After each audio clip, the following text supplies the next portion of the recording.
আসসালামু আলাইকুম এভরিওয়ান, তৈরি করে দেখাবো 3টি ভিন্ন স্বাদের কাঁচা আমের ঝুরি আচার। আপনারা হয়তো অনেকভাবে এই ঝুরি আচারটা তৈরি করে থাকেন, তবে আজকে আমি 3 রকম ভাবে 3টি ভিন্ন স্বাদের ঝুরি আচার তৈরি করে দেখাবো। আর এই আচারটা অনেক বেশি ঝরঝরে হবে আর খেতে হবে অনেক বেশি মজার। কোনো রকম প্রিজারভেটিভ ছাড়াই বছর জুড়ে ডাইনিং টেবিলে রেখেই কিন্তু আচারটি আপনারা খেতে পারবেন এবং সংরক্ষণ করতে পারবেন। আশা করছি আমার আজকের রেসিপিটা আপনাদের কাছে অনেক বেশি ভালো লাগবে, আর ভালো লাগলে অবশ্যই একটা লাইক দিয়ে চ্যানেলটি সাবস্ক্রাইব করে নেবেন। তো চলুন আর কথা না বাড়িয়ে পুরো রেসিপিটা একবার দেখে নেই। 2টা আচারের জন্য আমি 2 কেজি আম কুচি করে কেটে নিব। আমের প্রসেসিংটা একটু আপনাদের দেখিয়ে দিচ্ছি। প্রথমে আমের খোসাটা আমি ছাড়িয়ে নিয়েছি আর একটা গ্রেটারের সাহায্যে আমগুলো গ্রেট করে নিচ্ছি।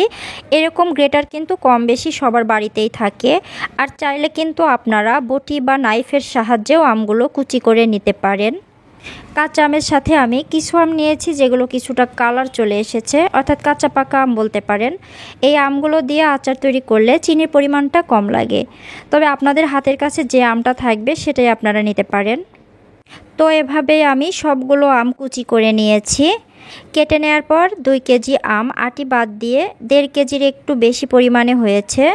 এখন এই আমগুলো অর্ধেক করে ভাগ করে নিচ্ছি। 800 গ্রাম কুচানো আমের মধ্যে আমি 1 টেবিল চামচ লবণ দিয়ে দিচ্ছি, আরও দিয়ে দিচ্ছি 1 চামচ পরিমাণ হলুদের গুঁড়া। আচার তৈরির আগে অবশ্যই আমগুলোকে কিন্তু এভাবে প্রিপেয়ার করতে হবে। এই আচারের টেস্টটা আসবে টকঝাল মিষ্টি। এখন লবণ ও হলুদ আমের সাথে খুব ভালোভাবে মাখিয়ে নিচ্ছি। মাখিয়ে নেওয়া হয়ে গেলে আমগুলোকে ঢেকে একপাশে রেখে দিচ্ছি। এখন যে আচারটি রেডি করে নেব সেটার টেস্ট আসবে মিষ্টি আর অনেক ঝরঝরে হবে। 800 গ্রাম আমের জন্য 1 কাপ আর 1/4 কাপ চিনি দিয়ে দিচ্ছি।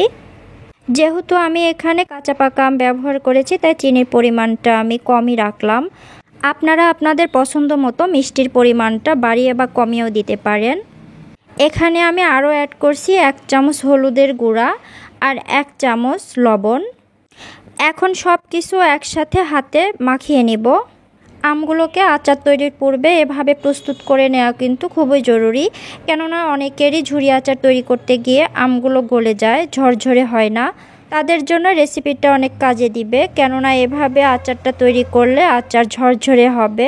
তাই ভিডিওটি স্কিপ না করে পুরো ভিডিওটি মনোযোগ সহকারে দেখবেন, এতে করে আচার তৈরিতে যে ভুলগুলো হয় সেগুলো আর হবে না।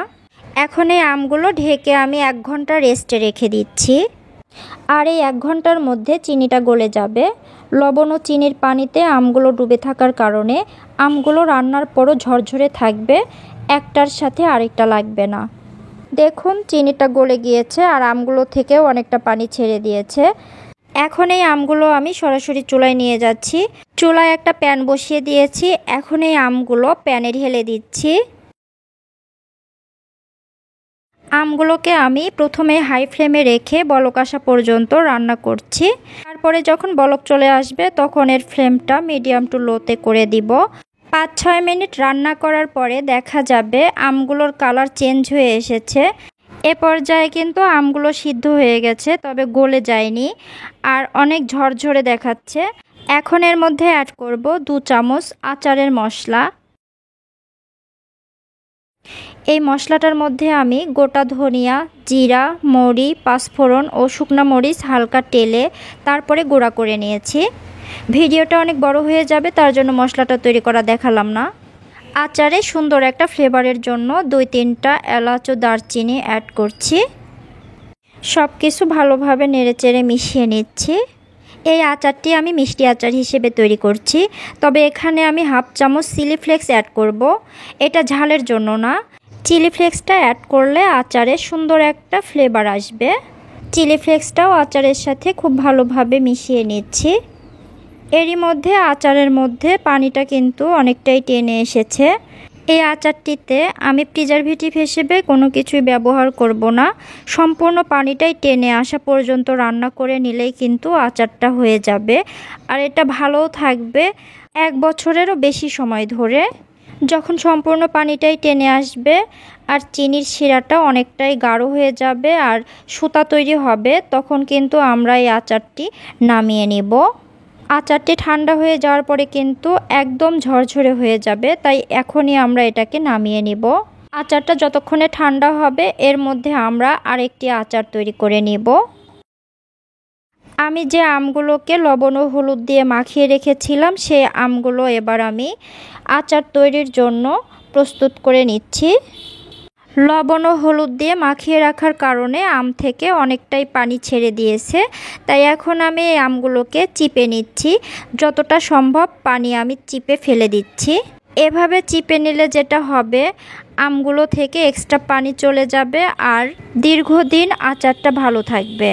আচার তৈরির চেয়ে আচারটা সংরক্ষণ করা কিন্তু বেশি কঠিন। অনেকেই অনেক স্বাদের আচার তৈরি করেন, তবে বেশি দিন ভালো রাখতে পারেন না, তখন কিন্তু মনটা খারাপ হয়ে যায়। আর আমটাও কিন্তু সব সময় পাওয়া যায় না। একবার তৈরি করে সারা বছর সংরক্ষণ করতে পারলে কিন্তু আর চিন্তা থাকে না। দেখুন, আমগুলো থেকে কিন্তু অনেকটাই পানি বের হয়েছে। এখন এই আমগুলো সরাসরি চুলায় নিয়ে যাচ্ছি আর আচারটা তৈরি করে নিব।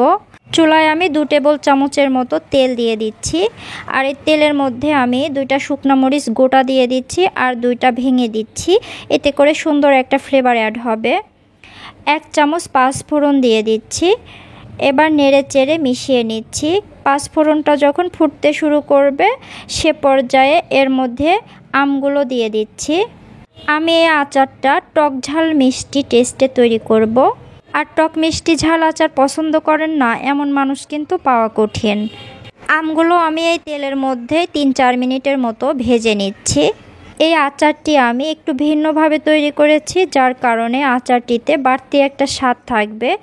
আচারের সুন্দর একটা কালারের জন্য 1 চামচ হলুদের গুঁড়া আর আচারের টেস্টের জন্য 1/2 চামচ বিট লবণ আমি এখানে দিয়ে দিচ্ছি। এখন সব কিছু ভালোভাবে মিশিয়ে নিচ্ছি।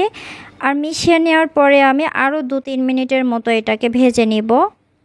এ পর্যায়ে ভেজে নেওয়া হয়ে গেছে। এখন আমি এর মধ্যে অ্যাড করছি 3 টেবিল চামচ কাসুন্দি। চাইলে আপনারা এখানে সরিষা বাটাটাও অ্যাড করতে পারেন। এখন সব কিছু একসাথে ভালোভাবে মিশিয়ে নিচ্ছি। মিশিয়ে নেওয়া হয়ে গেলে এর মধ্যে দিয়ে দিচ্ছি 1 কাপ চিনি। এখন এই চিনিটাও নেড়েচেড়ে মিশিয়ে নিচ্ছি। আর মিশাতে কিছুটা সময় পর দেখা যাবে চিনিটা গলে অনেকটাই পানি ছেড়ে দিয়েছে। আর এই পানিতেই কিন্তু আমাদের আচারটা তৈরি হয়ে যাবে। এক্সট্রা কোনো পানি এখানে অ্যাড করতে হবে না। নিচের দিকটায় যেন পোড়া লেগে না যায় তার জন্য মাঝে মাঝে কিন্তু নেড়ে চেড়ে দিতে হবে। চিনির শিরাটা যখন অনেকটাই ঘন হয়ে আসবে তখন এর মধ্যে আমি 1 চামচ আচারের মশলা দিয়ে দিচ্ছি। এই মশলাটাও নেড়ে চেড়ে মিশিয়ে নিচ্ছি। কিছু সময় রান্না করার পরে দেখা যাবে আচারের কালারটা চেঞ্জ হয়ে আসবে, সম্পূর্ণ পানিটাই টেনে আসবে আর তেলটা উপরে উঠে আসবে। ঠিক সে সময়ে আচারটা কিন্তু আমরা নামিয়ে নেব। এই আচারটা খিচুড়ি আর ডাল ভাতের সাথে কিন্তু খুবই মজা লাগে। যদিও আচারটা দেখতে এ পর্যায়ে ততটা ঝরঝরে মনে হচ্ছে না, তবে এটা ঠান্ডা হয়ে যাওয়ার পরে অনেকটাই ঝরঝরে হয়ে যাবে। এখন আচারটা নামিয়ে নিচ্ছি। ঠান্ডা হয়ে যাওয়ার পরে আচারগুলো দেখতে কেমন হয়েছে সেটা আপনাদেরকে দেখিয়ে দিচ্ছি। এটা মিষ্টি আচার ছিল প্রথমে যে আচারটা আমরা তৈরি করেছিলাম। এই আচারটা দেখে নিশ্চয়ই বুঝতে পারছেন এটা কতটা ঝরঝরে হয়েছে। আর এটা খেতেও কিন্তু অসম্ভব মজার ছিল। অবশ্যই বাসায় একবার ট্রাই করবেন। এখন টক ঝাল মিষ্টি আচারটা পরিবেশন করছি। এই আচারটা দেখতে এতটাই লোভনীয় আর খেতে এতটাই মজার যে একবার তৈরি করলে খুব কম সময়ের মধ্যে শেষ হয়ে যাবে, তাই চেষ্টা করবেন পরিমাণে একটু বেশি করে তৈরি করে নেয়ার। এবার আমি যে আচারটি তৈরি করব এটা কাঁচা আমের আমচুর আচার। এই আচারের টেস্টটাও পূর্বের 2 আচারের টেস্ট থেকে একটু আলাদা হবে আর এটা আপনারা দীর্ঘদিন সংরক্ষণ করে খেতে পারবেন। এই আচারটি তৈরি করতেও আমি 1.5 কেজি পরিমাণ কাঁচা আম নিয়েছি। আমগুলো আমি পরিষ্কার করে ধুয়ে তারপরে খোসাটা ছাড়িয়ে নিয়েছি। আর এই আমগুলোকেও কুচি করে কেটে নিতে হবে। পূর্বের মতো বটি বা গ্রেটারের সাহায্যে কুচি করে নিতে পারেন। এখন আমি এই আমগুলোর মধ্যে কিছু মশলা উপকরণ দিয়ে দিচ্ছি 2 চামচ চিলি ফ্লেক্স, 1 চামচ হলুদের গুঁড়া, 1/2 চামচ বিট লবণ, চিনি দিয়ে দিচ্ছি 1/2 কাপ, আর দিয়ে দিচ্ছি 3 টেবিল চামচ কাসুন্দি। এখন এই সবগুলো উপকরণ একসাথে মিশিয়ে নিতে হবে। আমি এখানে চিলি ফ্লেক্স ব্যবহার করেছি, আপনারা চাইলে মরিচের গুঁড়া ব্যবহার করতে পারবেন, তবে মরিচের গুঁড়ার পরিবর্তে চিলি ফ্লেক্সটা ব্যবহার করে দেখবেন, এর স্বাদটা অনেক ভালো আসবে। আর কাসুন্দির পরিবর্তে কিন্তু এখানে আপনারা সরিষা বাটাটাও ব্যবহার করতে পারবেন। খুব চেপে চেপে বেশি সময় ধরে মাখিয়ে নেওয়া যাবে না, এতে করে চিনি থেকে পানি ছেড়ে দেবে। হালকা হাতে খুব কম সময়ের মধ্যে এটাকে মিশিয়ে নিয়ে সাথে সাথেই আমরা এটাকে একটা ট্রের মধ্যে ছড়িয়ে নেব। আর ট্রের মধ্যে ছড়িয়ে দেওয়ার পরপরই কিন্তু এটাকে রোদে দিয়ে দিতে হবে, তাহলে আর এই আমগুলো থেকে অতিরিক্ত পানি ছেড়ে দেবে না। আমি একটু পাতলা করে ছড়িয়ে দিচ্ছি, এতে করে একদিনেই কিন্তু আমগুলো শুকিয়ে যাবে।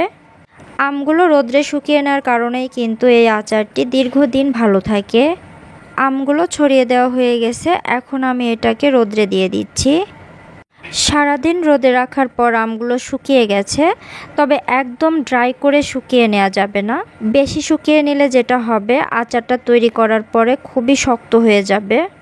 এখন আমি ট্রে থেকে আমগুলোকে ছাড়িয়ে নিচ্ছি। আর দেখে নিশ্চয়ই বুঝতে পারছেন, আমগুলো কিন্তু কিছুটা সফট আছে, একদম শক্ত হয়ে যায়নি। এই আমচুরগুলো আপনারা চাইলে এই অবস্থাতেও সংরক্ষণ করতে পারবেন। একটা কাচের জারে রেখে 1 থেকে 2 বছর পর্যন্ত সংরক্ষণ করা যাবে, নষ্ট হবে না। তবে আমি এই আমচুর দিয়ে একটা আচার তৈরি করে নেব, যেটাকে আপনারা আচারের জগতে সেরা আচার বলতে পারেন। আর তার জন্য আমি কড়াইতে 1 কাপ সরিষার তেল নিয়ে নিচ্ছি। তেলটা সামান্য একটু গরম হলে এর মধ্যে দিয়ে দিচ্ছি 3-4টা শুকনা মরিচ। কয়েক সেকেন্ড ভেজে নেব, এতে করে আচারে সুন্দর একটা ফ্লেভার আসবে। আর এই মরিচটা আমি ফ্লেভারের জন্যই অ্যাড করেছি, ঝালের জন্য না। এখন এই তেলের মধ্যে দিয়ে দিচ্ছি 1/2 কাপ রসুন। আচারে সরিষার তেল, রসুন, পাঁচফোড়ন এগুলো ছাড়া কিন্তু আচারের টেস্ট ভালো আসে না। এখন এই রসুনটাও তেলের মধ্যে কিছু সময় আমি ভেজে নিব। রসুনগুলোর মধ্যে সামান্য একটু কালার চলে আসলে এর মধ্যে আমি আমচুরগুলো দিয়ে দিচ্ছি। আচারে সুন্দর একটা কালার আসার জন্য আমি এখানে 1 চামচ হলুদ অ্যাড করছি। আচারের টেস্ট বৃদ্ধিতে এখানে 1 চামচ আচারের মশলা ব্যবহার করছি। মশলাটা আমি ধনিয়া, মৌরি, পাঁচফোড়ন, শুকনো মরিচ, জিরা এই সব কিছু একসাথে একটু টেলে নিয়ে তারপরে গুঁড়ো করে নিয়েছি। এখন সব কিছু একসাথে মিশিয়ে নিলেই কিন্তু হয়ে যাবে। আর চুলার তাপটা একদম লোতে রাখতে হবে। আমি এখানে 1/3 কাপ চিনি অ্যাড করছি, আপনারা চাইলে চিনিটা স্কিপ করতে পারেন এবং এ পর্যায়ে নামিয়ে নিতে পারেন। তবে আমি আচারটা একটু মিষ্টি করতে চাচ্ছি, তার জন্য 1/3 কাপ চিনি দিয়ে দিলাম। এখন কম তাপে এই চিনিটা গলে আসা পর্যন্ত অপেক্ষা করব। 2-3 মিনিট নাড়াচাড়া করতে করতে দেখা যাবে চিনিটা গলে যাবে। তখনই আমাদের আচারটা কিন্তু তৈরি হয়ে যাবে। চুলার তাপ কোনোভাবে বাড়িয়ে রাখা যাবে না, এতে করে দেখা যাবে আমচুরগুলো খুবই শক্ত হয়ে যাবে। আর কিছু সময় পরে চিনিটা গলে যাওয়ার পরে আমচুরগুলো অনেকটাই ফুলে উঠবে। এই তো তৈরি হয়ে গেল আমের টক ঝাল মিষ্টি ঝুরি আচার। আচারের জগতের সেরা আচার। বাসায় একবার হলেও ট্রাই করবেন, আর ট্রাই করলে অবশ্যই কমেন্ট করে জানাবেন। এই আচারটি আপনারা ডাইনিং টেবিলে রেখে 2 বছর পর্যন্ত খেতে পারবেন, ফ্রিজে রাখার প্রয়োজন পড়বে না। তবে সংরক্ষণ করতে আপনারা কাচের জারে এটা সংরক্ষণ করবেন, কেননা কাচের জারে আচার দীর্ঘদিন ভালো থাকে। আর আচার উঠানোর ক্ষেত্রে অবশ্যই চামচ ব্যবহার করবেন, সরাসরি হাত ব্যবহার করবেন না। আশা করছি আমার আজকের রেসিপি আপনাদের ভালো লেগেছে, আর ভালো লাগলে অবশ্যই একটা লাইক দেবেন। আর সেই সাথে আমার চ্যানেলে যদি আপনি নতুন হয়ে থাকেন, চ্যানেলটি সাবস্ক্রাইব করে নেবেন। আল্লাহ হাফেজ।